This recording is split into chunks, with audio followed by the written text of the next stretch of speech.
Steve, how are you? I am cautiously Oh, optimistic about what's going to happen the next little bit of time here. I don't know how long this podcast is going to take. I think it could take 7 hours. It could take 1 hour. We'll try to keep No, it we to. can't. We definitely can't be 7 hours. So no, You got work in the morning? Okay. All right. You don't want to listen to that got, many takes? got That's work fine. tonight too. Oh, okay. Um, no, we'll try to keep this usual 45 minutes to an hour. The name of this podcast is Stuff Summer Says with Steve, Steve, and it is going to be a good one. I hope so. I hope we can make you think. Hopefully, we can have a good dialogue. Hopefully, we can provide the usual Darian and Steve context and thoughts and feelings that you have now welcomed into your brain space for whatever reason over the last 5 years. I think we will begin with some thoughts on the current situation. I want to discuss a press conference and use that to leverage some of that future that you are cautiously optimistic about. And then we I can. was just cautiously optimistic to survive the next Oh, 45 okay. minutes. Well, you know I what? wasn't going I longer than that. appreciate that. I appreciate that. Okay. Okay. All right. Um, and we'll go from there. Okay. Let's see. I, I think I want to start here. I think the last 24-ish, 36 hours, 48 hours more or less actually now at this point, have been a fascinating moment that has made me not question but made me think about the context of being a Penn Stater and all of everything that goes into, quote, the power of Penn State, if you will. I don't know Okay. who I'm attributing that quote to, but I'm just gonna put that on someone. I think from my perspective, I think we have this podcast. We have this friendship of doing this podcast over Penn State. I have a degree from Penn State that I am exceptionally proud of. It hangs on the wall over here. I met my wife at Penn State. I met some of my best friends at Penn State. I have met and made so many memories, moments from Penn State because of Penn State. All because I think throughout that entire time, I've always believed in Penn State. I've always thought that Penn State was there. I've always known Penn State was there. I've always known that Penn State would have my back. And I knew that because of all of those little moments. And I think over the last 48 hours, at some point, James Franklin forgot about the power of Penn State. And I think he forgot about the why to Penn State and the belief in the community and the pillar of Penn State. And he forgot about that even for a split second. And when he didn't bring it up in the press conference, there was no forgiving that. I think that to me, in the end, speaks to why he got fired. He tried to maneuver his way through only his way, and which is something he did every football game for the 152 that he coached or so. And I think it backfired on him in spectacular fashion over the course of 15 days and probably about 15 hours on Saturday into Sunday. That's where we're So at. you're saying, just make sure I'm hearing you Yes. correctly. The straw that broke the camel's back on James Franklin's coaching career at Penn State was because in the post-game Saturday against Northwestern, he didn't say, I'm here because I love Penn State. He said, I'm here for these players. That's what I'm hearing you say. I think he quit on Penn State from the perspective of he no longer believed in the why of Penn State and the why he should be here in the sense of community that it could bring, and didn't want to pursue amending that in this moment moving forward. Oh, this is so much what I didn't think we were going to talk Okay. about with this football coach being fired. So let me ask, Yeah. did James Franklin ever know what it meant to be a Penn Stater? Like, he comes into the first news conference ready to blow up balloons and have birthday parties because he thinks it's a reclamation project. And it's not. It's a program that was ostracized for the activity. I don't even want to go there, but it was in a bad place, not because of the program, right? Itself. I mean, it was, but it wasn't. Yeah, no, But I it was understand what you're saying. never. So so it felt like he didn't know that from the get-go. And if it's about his relationship with the university, I'm not sure that until he had alignment, in his words, right, that he felt that it was working for him, right? It felt like, following this line of thought of being involved in the university, he was fighting uphill for the first couple years to get stuff right, to get whatever, even when they win the conference championship in 2016. He's still fighting to get support, fighting to get respect. The university community, the Penn State football community, is split still to this day. Correct. In some ways, right? So he's got that going on. He's thinking, oh, I got all these alumni, they're going to support me. He probably came in and be like, what the heck is this? These people don't even like each other, right? So he's fighting through that through the first couple of years. Didn't say he had alignment until, 2 years ago, 3 years ago. So I'm not sure,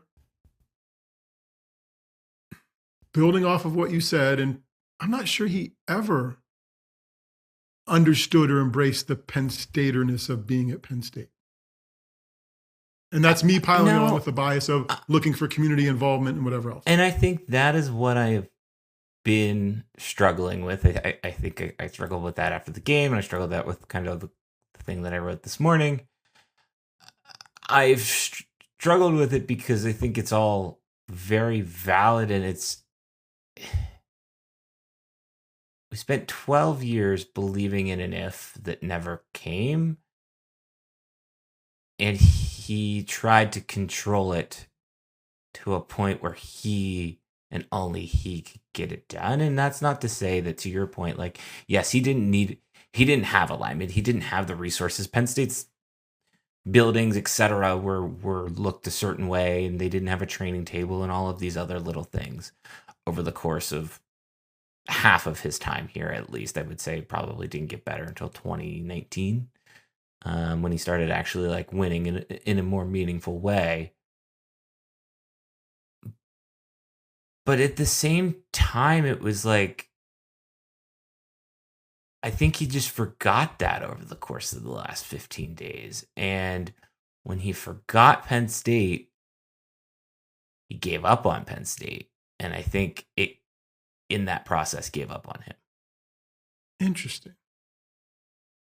I thought we were going to talk about, did the players give up on him? Which we can get there, because I think that's part of what I've been wondering too. I mean, I think he was fired because he lost 3 games. Like, I think he was fired because he lost 3 games, and the athletic director was looking for a reason to move on, because there wasn't going to be a hire with him, a higher finish, higher championship level. There just wasn't. We know what it was going to be, and I would think that the booze on Saturday didn't help. The construction project didn't help. The need to raise money and donors having to sign by next summer their commitments didn't help. And I think it was the perfect storm of all of those things that made him not a dead man walking, but a decision that the athletic director said he was going to make, realized he came to it on whatever Saturday night or Sunday morning, and said, okay, if this is the decision, why wait? But what was so different about losing the Oregon game? No, I don't think it was the Oregon game. It was the UCLA game. So I don't know what was so different in the locker room that made those. I don't know what was so different in the locker room that made those kids not show up at UCLA. That's what I wonder, and that is where I said this to you. I think even at the game, where we talked about it on the podcast, when they did not recover the onside kick, I knew it was over. And I think why that loss, like the Northwestern loss, is bad from the X's and O's, and it was the final nail in the coffin. But this bed was made in UCLA. And I think I will never know the why. But I think something in between Oregon and UCLA and that kick being recovered. I think he lost the locker room. He lost Penn State. He lost that why that was driving him, that reason to belong at Penn State. And I think that's when he gave up on Penn State and it gave up on him. And I think to your point, I think it showed up on Saturday. And I think we can get to Saturday's atmosphere because that was one of the things I wrote down. But that's where I'm at with all of maybe this. So much was invested in the Oregon game. So much that was the game, right? Right. That was the whiteout at night. Finally, this was the team that was supposed to be back and had followed the Michigan model and the Ohio State model of paying to retain your players and doing the right thing in terms of that model to get victories. So maybe there was just so much built into that. Then when it didn't work and didn't come to fruition, maybe that was just, okay, yeah. This is what we, and because clearly someone lost focus along the way. Even if the coaches delivered the right messages during the week, they did not resonate with the players, right? Or maybe they didn't deliver the right messages. And then that was week 1 at UCLA, and then week 2 at Northwestern it happened again. And people were grumpy going in and people were grumpy coming out. And for all the other reasons that fit, you got to raise the money. You've got to have people happy to support the program. We'll talk about how you got to support those kids in the locker room because everybody's in agreement on that. James said after the game, the reason I'm here is these players. And Pat Kraft said today in a news conference, the reason we're here is these players, no matter what it is, support them. Okay. I'm heavily cynical on players now, so we'll get there. No, yeah, because I want to spend a decent portion. Yep, go ahead. Why are you surprised by my reaction? What? You seem surprised. Oh, I'm curious. Because I don't know that. I think it's a combination. I don't know that. Maybe it's frustration. Maybe I was struggling with the gave up on him line. Because, I mean, James got everything he asked for during the years here, and he fought for his program. So I guess that's why I would be surprised. He had to be tired from asking for stuff. And, hey, Penn State fans see the investment. Oh, look at Haluba, look at Lash. We must have great things. Well, we do, but you remember the story about the leather couches not being the same and the whatever else, right? So he was fighting that uphill all the time. So I don't envision him as someone giving up on the fight, but he might have after Oregon, and then if it snowballed, be like, this is what we can do. I thought the more egregious thing he said post-game was planting his flag in the ground and say, I'm going to find a way to fix this. Like, because he had to know the noise, because he listens to all the noise and had to know what was going on. That was the moment when he was saying, I'm going to be here to fix this and I'm going to make sure we change it. That to me sounded, that in combination with not saying more about wanting to be at Penn State when asked the question directly, said more to me than anything else. And I think I don't think I agree with that, because I was thinking about going back to the UCLA the Monday press conference at UCLA when he forgot to give the Northwestern thing. This is a guy who is super meticulous on his routine to a fault we're all now talking about, and he forgets to do a thing that he's to Poorman's point that he's done for 12 years or 11 seasons or whatever it is. And then so I think that was one. I think him saying that we're going to fix it and trying to ignore the noise was kind of like a forgetfulness of reading the room, which he actually had always been good about, to a degree. He could change the answers to the questions a little bit enough to make it work for him. And then the fact that he didn't, to your point, he didn't mention Penn State, and he didn't even really recap the game, spend time. It's one line of text on the Go PSU transcript of his opening statement, which I don't remember him doing ever. I don't, and I think he was just done. I really think he was done, and I think when it came to the atmosphere of Saturday, I think Penn Staters were done with him, and I think it was.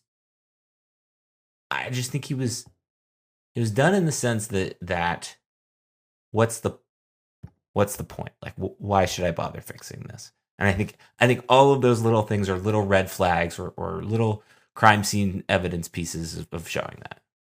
That's fair. That's fair. I mean, I think with the atmosphere thing, but it's still all in 15 days, though, right? I mean, or 14 days, whatever. Like, I mean, jumping ahead a little bit to Kraft, and I know we're going to the game. The whole this has been coming over a period of time narrative. If they win these 2 games, we're not having that. He's not having this discussion. But he. So I mean, I know, but he didn't. Right. I just think it's disingenuous to say, well, it's been we've been looking at this. It's not just the games the past couple. It's the games the past couple weeks. Like, so that's all. Yeah, I was thinking about that. Like, what's the narrative if they beat UCLA? Which we could sit here and play the what if game all night long for those 7 hours that we're going to do this podcast for. And I think about that, but I also I don't know. Like, I do. Part of me wonders the other what if is like, what if they do make the playoffs, but then a loss to Ohio State, and then they lose at some point in the playoffs, which his team clearly was never going to do, even though the expectations he built this offseason were all about this team being better than last season's. I think, are we any closer, or are we any further ahead in this process if that reality plays out, if that makes sense? No, we're status quo. We Penn State is what they've done for the past football program-wise, past decade. Really good, not quite elite. Yeah. Right. And then you can't make that move at the end of the season because nobody's available for the job and nobody knows the job's coming, and you're kind of so maybe it's just a weird time. Right. I don't know. I think he loved Penn State. Don't get me wrong. I want to make that crystal clear. I think for the 11 years minus 15 or 11 and a half years and 15 days minus 15 days, he loved Penn State football. He loved Penn State. I think, yes, he could have definitely won some people over by being a little bit more community focused. I think that was a big miss. But I think this came up in the press conference today too. I think they lost the fun. I think he lost the fun of all of this, and I think everybody just was so tense. And I think that it was just like it just all fell apart. And I think it just maybe this was all boiling, and maybe this was all headed this direction eventually. But it's wild that it happened now. Yep. Okay.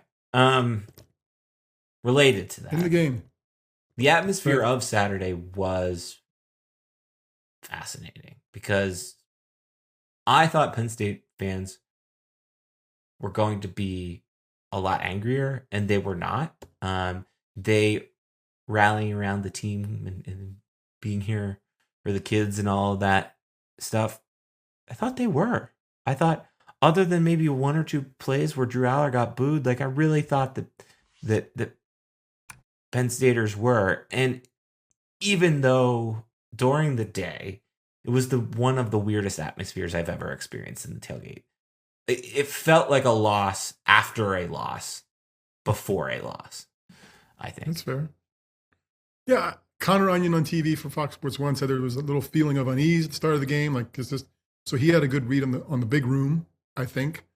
I do think the energy for the fans came through on TV in terms of supporting the team. I mean, whether students wandered in late or people wandered in late, it felt like Penn State fans get the gist. They're there to support the team, right? And that's, I think, something they know they're supposed to do and something they're willingly happy to do, right? So I don't think they need to be told to do that, to some other stuff that'll come up, but I think they did that. And then at the end, it sounded not good, and it looked even worse. Like, if you want me to buy in on supporting the players, then I need those players to go do the alma mater thing outside the South Tunnel. All right, now, is it my tradition as a Penn State fan? No. I mean, it's been the past decade and a half. Do I love it? Nah, I'm okay with it, because after a loss, it's got to suck, right? But if that's the deal, you go do that. And to see that the running backs were among those choosing not to do that, that was, will make it harder for me to say, oh, yay, go running backs when the time comes that we're doing that again. So, so that kind of played out. Like, I think fans can see that piece of it. I think fans can see body language and whatever else and could tell it wasn't a fun time at the end. No, it was not. That was the angriest the crowd got, the vibes got, but also it was like everybody was just so fed up with it that it was over and done. I think the alma mater thing is important because I think this is now, and Michael Weiner wrote about this a few weeks back, I think after the Oregon loss. Yeah, that would have been after the Oregon loss. People booing during the alma mater. And I think that recentering, which I think is probably what you're maybe getting at or alluding to, of like not forgetting that this is also about something bigger, if that's what we're making this the theme of this podcast.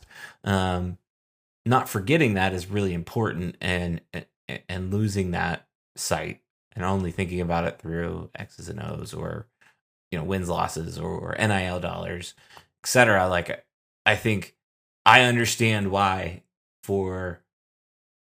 especially for who are an older generation, old guy type thing here, that you would be pissed about that. I really get that. I think it's, and I didn't know, I missed that it happened, and then you kind of alerted me to it, and I was like, oh, yeah, that's not good. Like, it's about Penn State, and I think missing that is the thread that is missing, is missing Penn State or not believing in Penn State in all of this. Yeah, and I think that where that thread comes in, right? Not going back to where you started with James, not believing in Penn State, not saying Penn State, and then it goes to Terry, which we'll get to, playing for something that's bigger than you, and I think that's, loss of grit, loss of fun, playing for something that's bigger than you.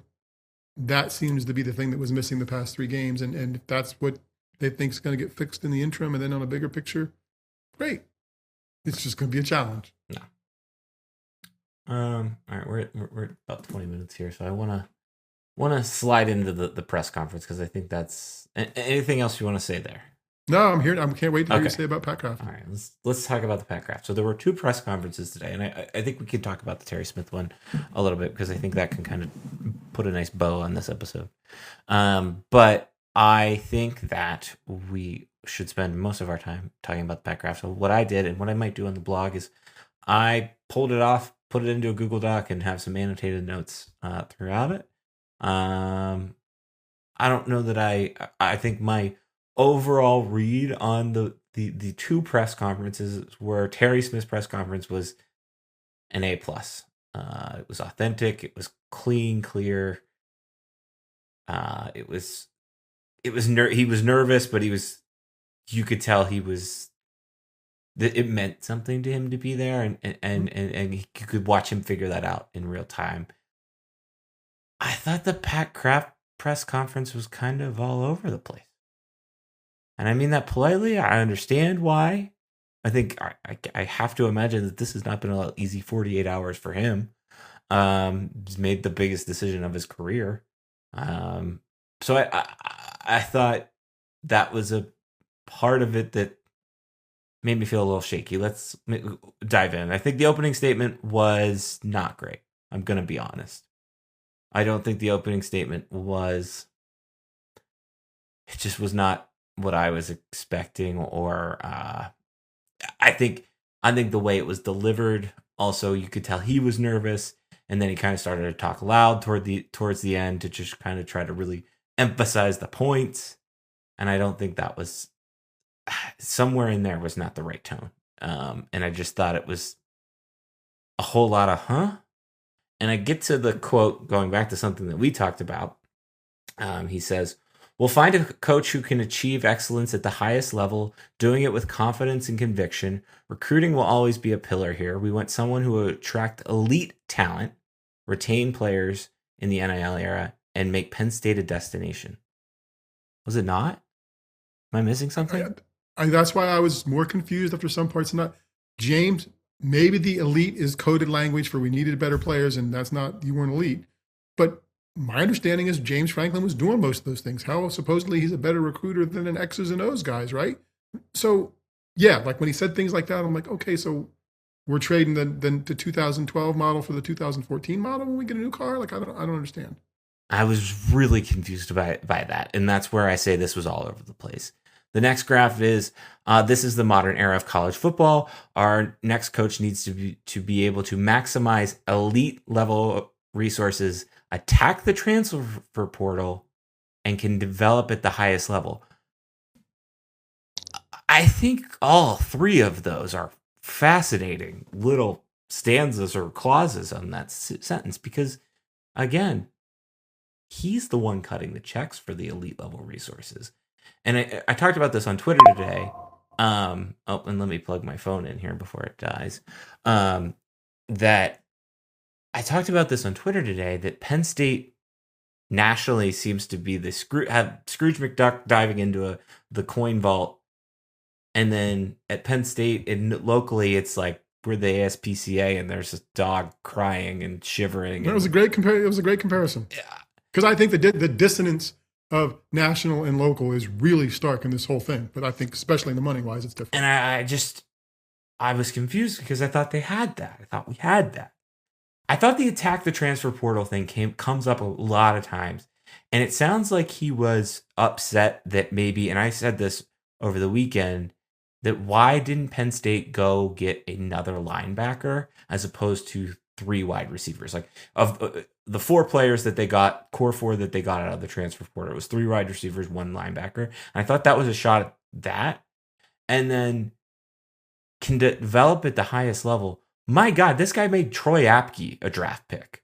Saquon Barkley, Abdul Carter, Tyler Warren, Micah Parsons. Like, those are some of the best players in the NFL right now. There will be people who argue that they didn't develop people, but yes. And as you say this now, what I hear, the athletic director as an owner, and I see him right now in this moment as Jerry Jones, right? Like, well, I'm sorry, I wasn't going to do my questions. I see him as being hands-on, and I don't know if that's the AD's job, right? If you break down those clauses, it's his job to provide the resources and hire the people to do it. It's not his job, unless he becomes the general manager or they hire a general manager to do that other stuff. So if that's, yes, those details matter, but I don't know that those are his details.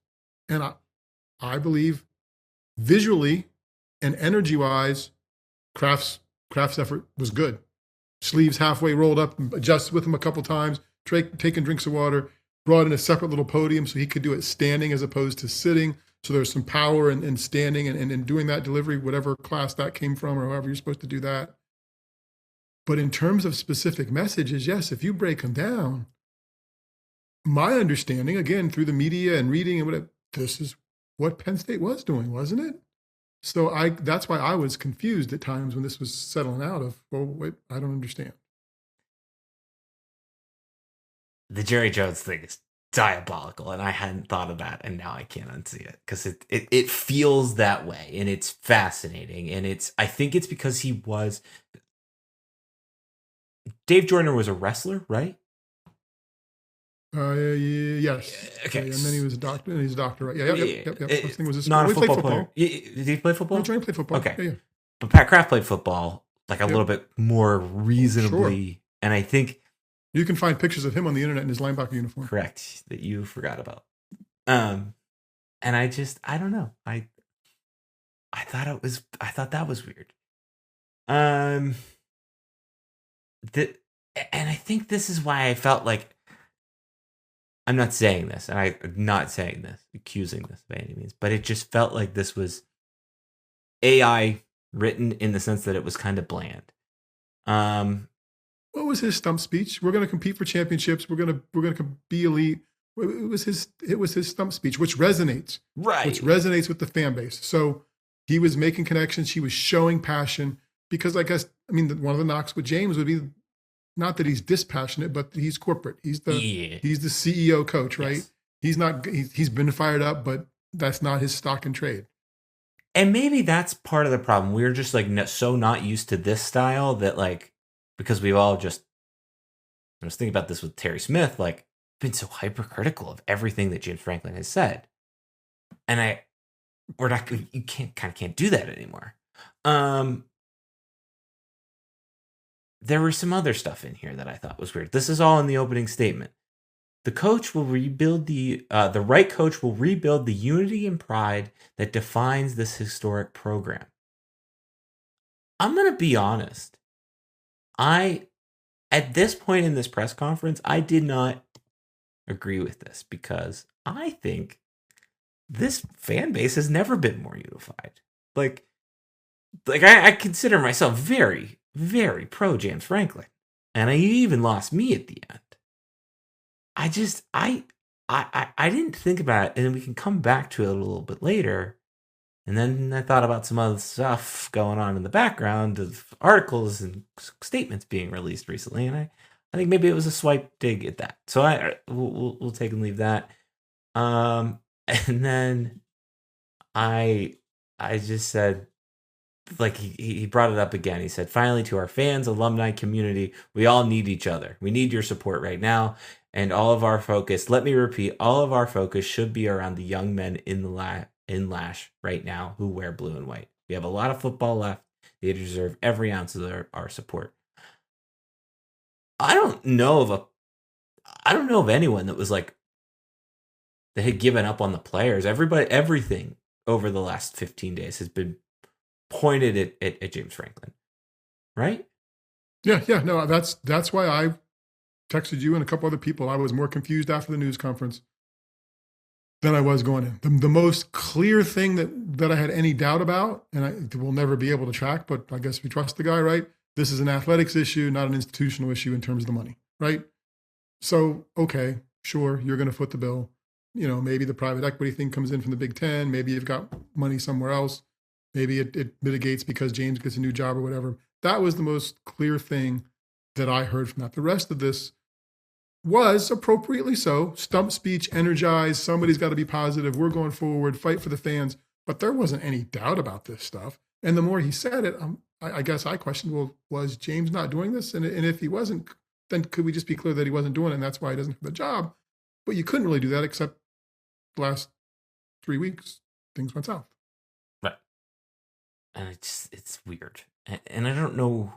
And it's funny you said that because that's the next thing that I have highlighted was, so we in athletics are covering all costs. Just want that to be known. We are absorbing all of the costs associated with this. Found out a little bit earlier tonight that Front Office Sports reported that basically there's a clause in Franklin's contract that says that Penn State will offset whatever he makes next, but he has to find a job basicody. Has to show that he's looking. Yeah, show that he's looking. It's almost like it's like unemployment. Yeah, I was just saying unemployment. So I thought that was interesting, and I am very anxious, not hearing anything, saying anything, or hearing anything, but I am very anxious about the 31 teams at Penn State, the 30 other teams, I guess I should say, and what this means for them and some of the people. And it's fascinating because I think Penn State both overspends in its athletic department and also underspends in some areas of its athletic department. And I think about that. I think about the fact that this cost is going to eventually trickle back down to fans somehow, some way, whether it's that new coach's contract or whatever it may be. You mean the chicken basket's going to be $17.50? Going to be bad. It's going to be bad, and we will still charge you $17.50 for the t-shirt. Don't worry. Okay. Best Buy out there. Let's see what else is here. He said I just felt there was no course of action or no other course. I think he knew that Franklin lost the fans. I think he had to have read that room, and if he wasn't reading that room, that's a big miss. I wrote down that the transfer portal came up a lot. That was one thing that I just thought that was weird. Like, he seems PO'd about the way Franklin handled the transfer portal, but I think between the roster retention that they haven't lost. I mean, the Bo situation was not a good situation for anyone involved. Well, Bo got paid. And Bo got paid too. But I just think that was a part of it. He said elite again. it just really felt like intentional. And then there was the part where he said, we have weathered far worse than this. I thought that was his biggest drop. And I struggled with it immensely. Do you want to go ahead and give your take? Or you don't need to bring it up. Why, when your fan base has now, after a decade, maybe started getting along with each other? Really? Realistically, yes. I mean, it's just starting for some people. Why raise the specter of that in this? This has nothing to do with that. Nothing at all. You could have answered the question the way he did. Well, he asked, that was the follow-up question that prompted the question about not getting along with family members. So no, his biggest, we'll go with it because it prompted a follow-up question, right?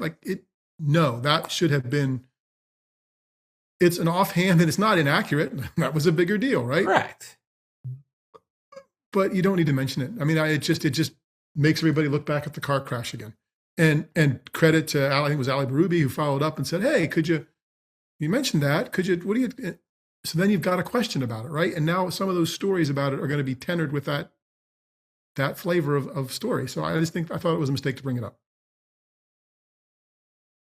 And I think that, so two things on that. I want to get to the follow-up question in a second, but I think what I struggled with is the we here. And I've struggled with this a lot, but to James Franklin's credit, and to a point that you made earlier that was a very good one, is he dealt with that in a lot of ways. Like, he weathered with that. I'm not saying that the athletic department just fell into Pat Kraft's lap, but to your point, most of this was over, or it was not over. It's never going to be over, it feels like. But most of this was not as large of an issue, at least publicly, that we know about as this. And he wasn't around when you and I and everybody else were actually weathering this. That's why it was all over the place. Yeah. I mean, because he wasn't. And then later, at some point in the news conference, he said, it's not me. All these teams are successful. It's not about me. What sometimes it kind of feels like it is.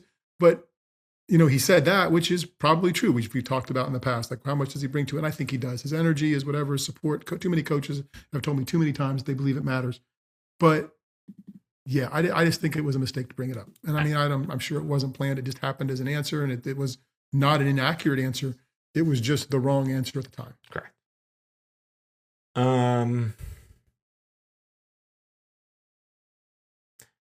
Later on, he said people can. And we'll get to the follow-up question here. People can say what they want about James, but James, like, it's a small world. We're all friends. You know who else is his friend? Matt Roll. Want to get that joke in. Thank you very much. Okay, then I think Bob Flounders asked the first true authentic moment where I actually was like, you know what, this was a good moment, was when Bob Flounders asked about Drew Aller. And I thought that was a important moment because this era of Penn State football, which is the era that he has lived in, worked in, tried to help grow, was built around the promise of Drew Aller. And that fell apart literally as he got hurt. And then in the 15 hours or so after. I thought him getting emotional about that was very valid, a real concern, and an actual authentic moment of like, you know what, like we just sat here for 20 minutes and gave him shit, but I'll give him credit on that one. I really will. I thought that was a nice, authentic moment. We haven't had a lot of those around these parts over the last 15 or 12 years. At times, it felt like. Yeah, because I think people are insulated. Athletics people and the student athletes themselves are insulated. Mm-hmm. Drew's got one class this semester. It was online. So he's not seeing people. The athletic department, the AD, speaks to donors probably, but you don't see him in the media, once every quarter. Yeah. Right. And James is a very formal discussion. So you don't really know people. So they don't get a chance to bare their souls or share some actual opinions. So yeah, it was different in that way because you got his interaction or a taste of his interaction or what he thought of his interaction with someone he does deal with on a pretty much probably a daily basis. Correct. No, I think that's fair. Any other thoughts there on that one? No, when you said it, you were ahead of me in streaming it, and I was like, "What's he talking about?" But yeah, I it thought was. that was. I After thought school that was special emotions. Yeah. It was good. I thought that was good. Not that he's like acting, but I really appreciate him being vulnerable there. I didn't have really much highlighted throughout next because the follow-up question came next. He says, we're a strong force, the most powerful department and university in the country. We stick together through this. It's okay. I don't know about your family, but my family argues all the time. My two brothers, that happens. But we're going to do it with, I hope, with class and dignity and getting one simple thing: the young men in this locker room. You can hate me, you can hate James, but like Drew, rally around them. They deserve it. That's who Penn State is. I thought the question from Allie was it was a really good question because she was paying. It's a minor thing that he said, and she picked up on that and kind of asked a really good question there. But I kind of was thinking about like the answer that he gave. Back to, you're always like, don't answer the question that you're asked, answer the question you want to be asked, or whatever it is, however you say that. And I thought that this was kind of about the like all of the infighting. Actually, was like maybe an allegory toward that. And I think that came up with twice this weekend. That came up with the $500,000 thing, which checked in on that, and it is to what the statement that Penn State put out from the board of trustees just also as well, which is wild, not true. And then checked in on the Adidas deal, them throwing extra money at this to make this happen, also not true. And I think that detraction, trying to swing for that from a certain group of people, not reading the room, and not helping Penn State move forward. If we're going to make this all about the vibes of being a Penn Stater, yeah, I think that's true. I think the $500,000 story clearly came from a subset of the board of trustees, right? That probably isn't in Pat's camp. I don't know about the Adidas story and where that came from, but it was debunked, unreported, whatever, checked on by Ben Jones and some other people. Credit to them for checking that out and apparently getting statements that it wasn't true. I really think the unity thing, in some ways, feels like an external story of it's my way or the highway in terms of what the athletic department and Pat Kraft think, which I know is a storyline internally. Like I've had many people tell me, "Oh, the new leadership, you're kind of either with them or against them." And many people have told me that from inside the athletic department, who probably wouldn't talk to each other, who just kind of offhand, not in bad ways, that they've necessarily been griping. It's just like, "Oh no, that's how it works. They're in charge. It's those folks, and you're with them or not." That feels like some of, because I didn't know there was unity to be rebuilt. I mean, that perked my ears up when he said that too, right? I mean, because at this point everybody was ready for the coaching change, but even before that, it's still got any unity, any lack of unity still dates back to 2011, probably in some ways. Yeah, 100%. And I don't think it's been a storyline at all. So why say look at the roots? Why look at that? Go back and look at the accident. Look forward. Look at where you're going. You don't need to talk about what you got through, and then keep referencing it, right? You don't need to keep scratching the scab. At some point, you need to go just get better. Especially when his MO has been to do all of that forward. Field naming rights deal. A logo on the field. Stadium renovation. Like all of these things that are very much forward looking, that don't really involve the past, that are about building a future. And I think in a way, like I think that he didn't envision, he said earlier on that he planned for it, but I don't think he ultimately envisioned that any of this conversations were going to happen. And I think that at least if we go back to that other reality where they lose to Ohio State, but they beat UCLA and Northwestern and Iowa and all of the other teams that they're supposed to beat, you can at least kick it down the road a little bit longer. right? Like it's Right. it's justifiable. We're okay. That's fine. This is the situation, but here's what Pat Kraft is going to tell you, James, that you have to go do about it. And he's been that way, and I think we've talked about this so much on this podcast. Talked about how it's been shocking, jarring, surprising, and I think that like to go back on that, not to nitpick on this, not to harp on this, because it was a one comment out of all of these comments, it just typifies how overly all over the place he was in this press conference. No, I think that's fair. I have some other stuff I'll say for later. I mean, you talked about, hey, James, you need to do this. Do you think changes in previous year at coordinator levels and stuff have been coaching decisions then or higher up decisions? I want to know. The Shiraka thing still feels weird. Like that was so out of the blue. And that would have been the last year of Sandy that he went out and hired Yurcich after that. Okay. I think every decision that James Franklin made, every decision that he made was either about loyalty or made by him and only him to a degree. And I think that him not an effort to make the program better. Right. All with thoughts of doing that, but him not giving up any ounce of that control was what backfired on him, I think. But that was his job. I mean, to his point that wasn't his point. All the people that are here that have been hired, all the players that are here, they're because of me. Yes, I think he should have seen the bigger picture and known that there was more than about him. But that's the job. But it's the overthinking that I think bit him in the ass in a lot of ways. Like that's fair, and maybe that's why they're not as emotional. Right, in games management, things like that. Yep. I thought that was it. Okay, let's land this plane with Terry Smith, who I thought did a brilliant job of being authentically Terry Smith. I thought you could tell he was nervous. I thought you could tell he was a little anxious.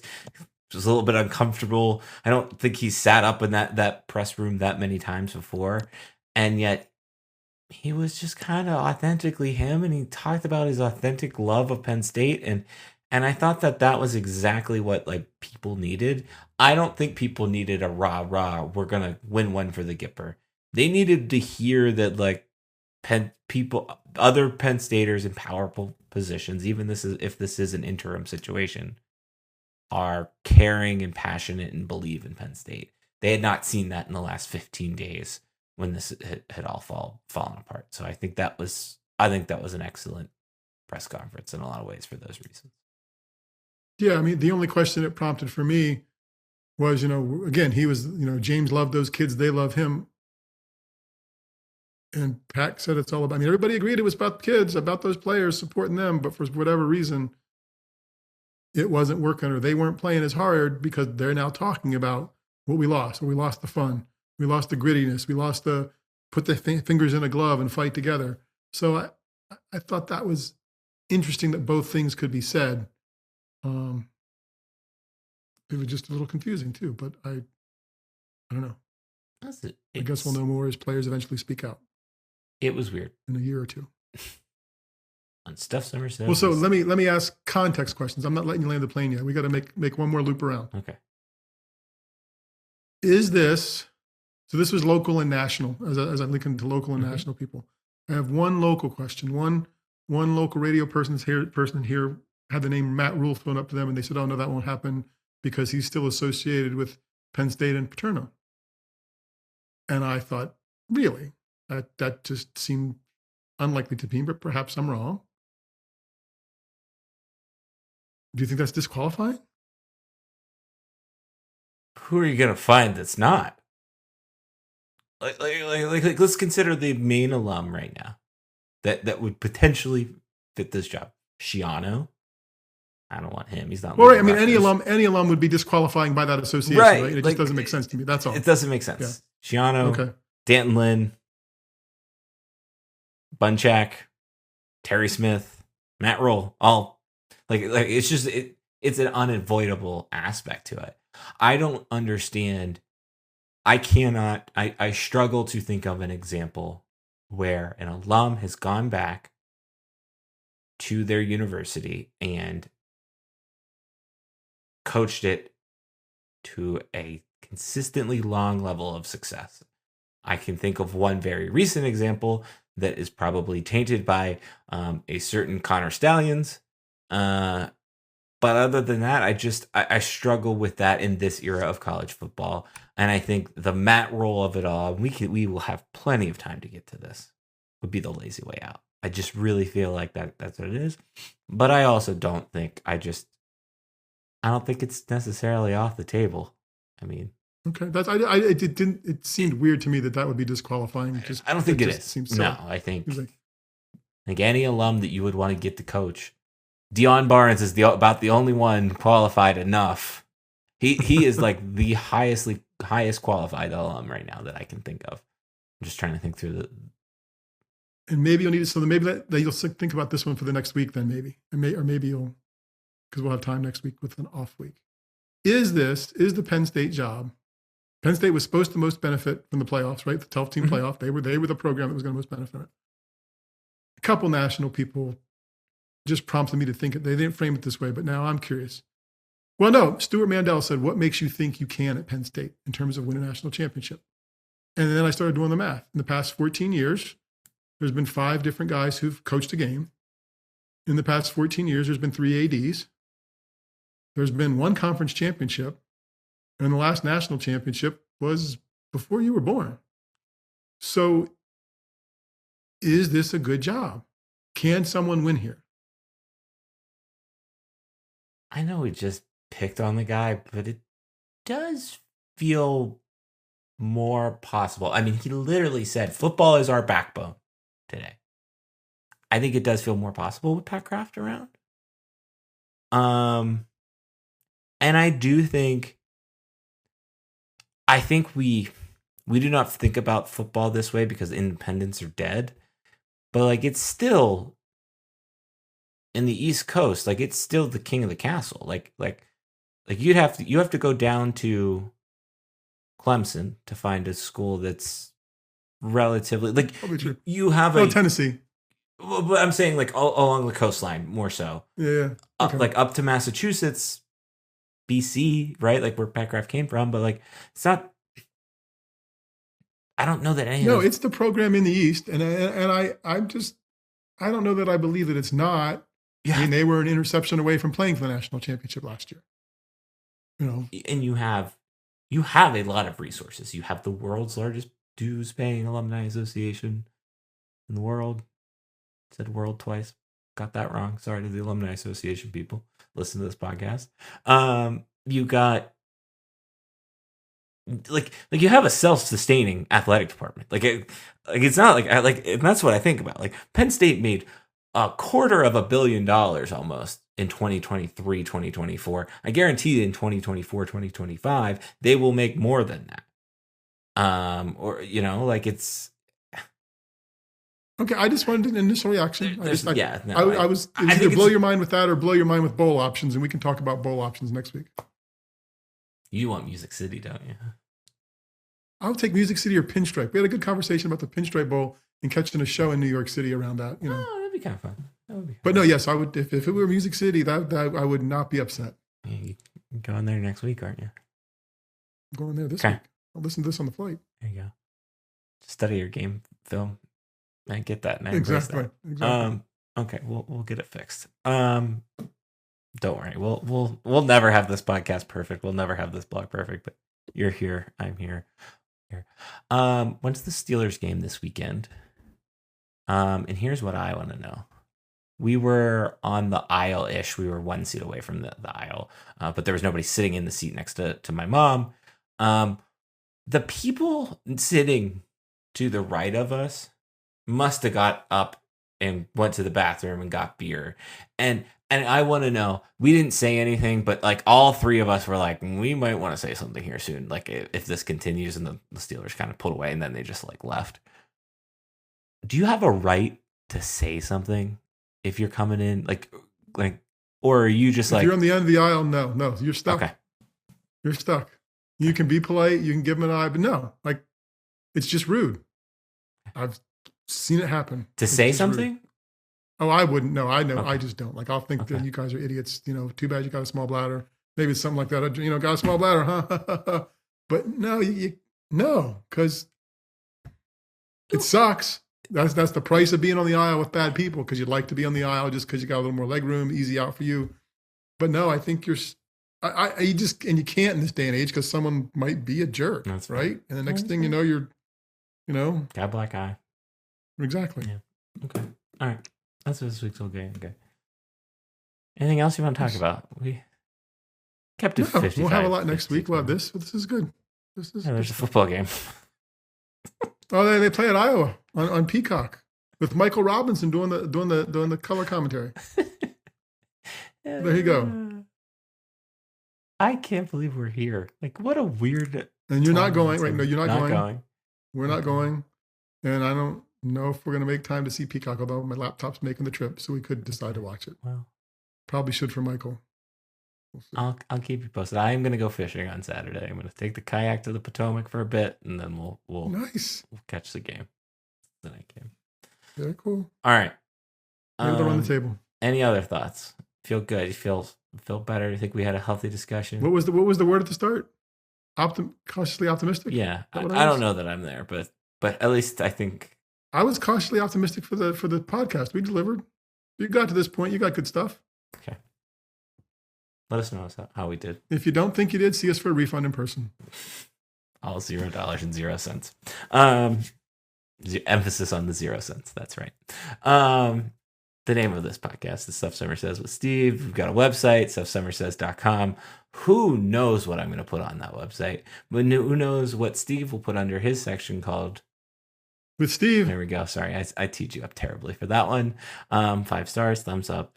Appreciate all of that. Let's see. That's been like and subscribe, all of those things. You can find me on the internet at Stuff Summer Says. You can find Steve At Steve Samsel. See ya. Bye.